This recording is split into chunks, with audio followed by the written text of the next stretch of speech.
At just 14 years old, Setzer took his own life. But it's the circumstances surrounding his death that are resonating in today's digital age. That's because Setzer was in a virtual relationship with an AI chatbot, a chatbot that his mother blames for her son's death. So the question is, can an AI be held accountable for a teenager's suicide? I'm Samantha Johnson, and this is Digital Dilemma. Setzer died by suicide after a virtual relationship with an AI chatbot, which his mother says the 14-year-old had maintained for months. Now she's suing for negligence and wrongful death. Megan Garcia says the AI chatbot developed by Character AI encouraged her son to take his life. He thought that by ending his life, that he would be able to go into a virtual reality, or her world, as he calls it, her reality. If he left his reality with his family here. In her lawsuit, she describes Setzer's relationship with the Character AI app as a harmful dependency. She says he wasn't sleeping and grew depressed. Setzer's parents say he was addicted to the app. They took him to a therapist who diagnosed him with anxiety and disruptive mood disorder. The lawsuit quotes an excerpt from what it says was Setzer's last interaction with the AI chatbot. According to the suit, it tells him, "Please come home to me as soon as possible, my love." The lawsuit states that just seconds after the AI chatbot told Setzer to come home, he took his own life. A court in Florida will decide if Character AI was responsible for Sewell's death and whether it failed to protect him. The causation question is a serious one, and I think that's exactly what the judicial system is for. It's really designed to say, hey, were you negligent? Did you do the wrong things? Did it lead this young child astray? I think those are the right questions to ask, and that's exactly what courts will do. Setzer's mother says the lack of safety features led to her son's death. Months after he died, Character AI said it had added new safety measures for its users. According to reports, some of Setzer's messages with the AI chatbot had been romantic or sexual in nature. We would call that statutory rape here in the States, right? If that was happening in real time, in real life. So that's where kind of the debate is of, well, there are these regulations and these laws in place for, the here and now of a person.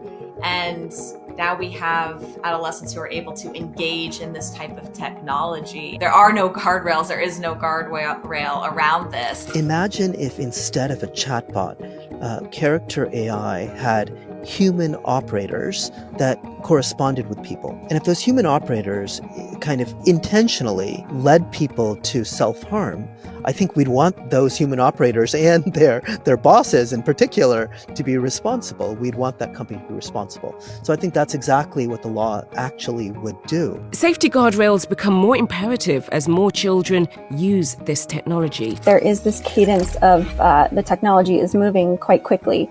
And we are seeing children are driving the market for a lot of these immersive technologies.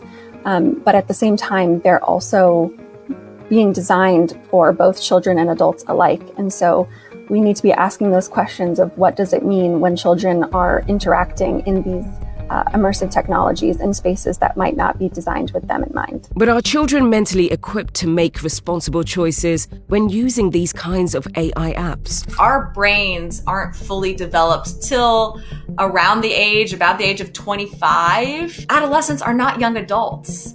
Adolescent isn't going to pause and think, oh, okay, well, this feeling I have or this connection, this isn't real, right? Adolescents, they don't have that prefrontal cortex capacity and ability to discern. Cognitively, they don't have the capacity to do that.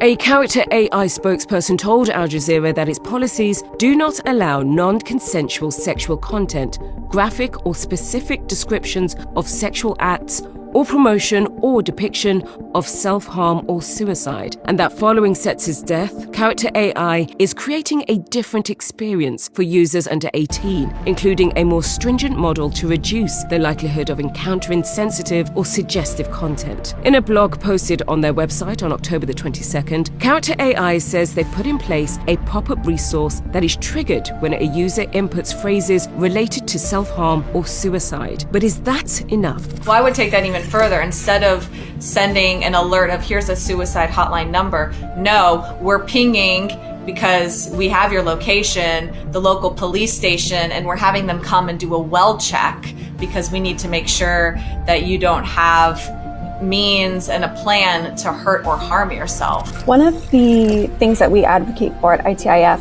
is a device level child flag system.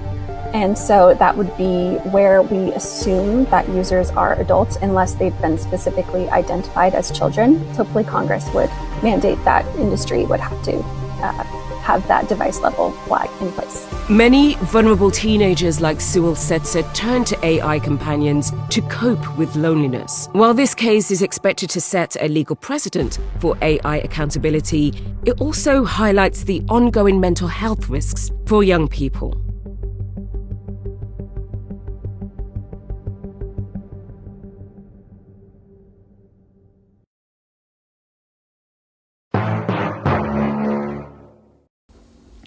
Yeah, somebody's in trouble.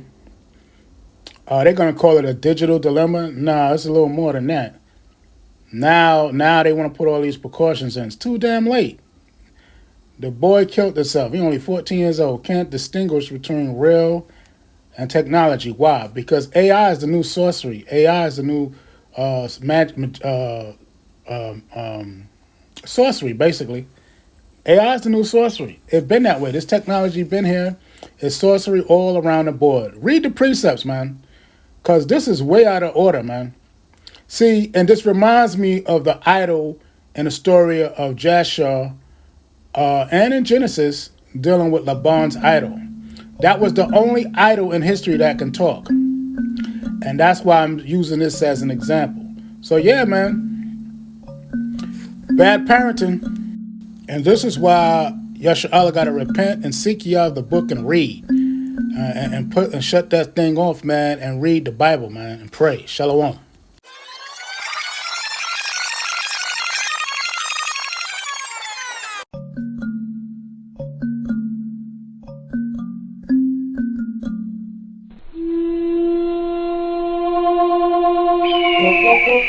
Thank you.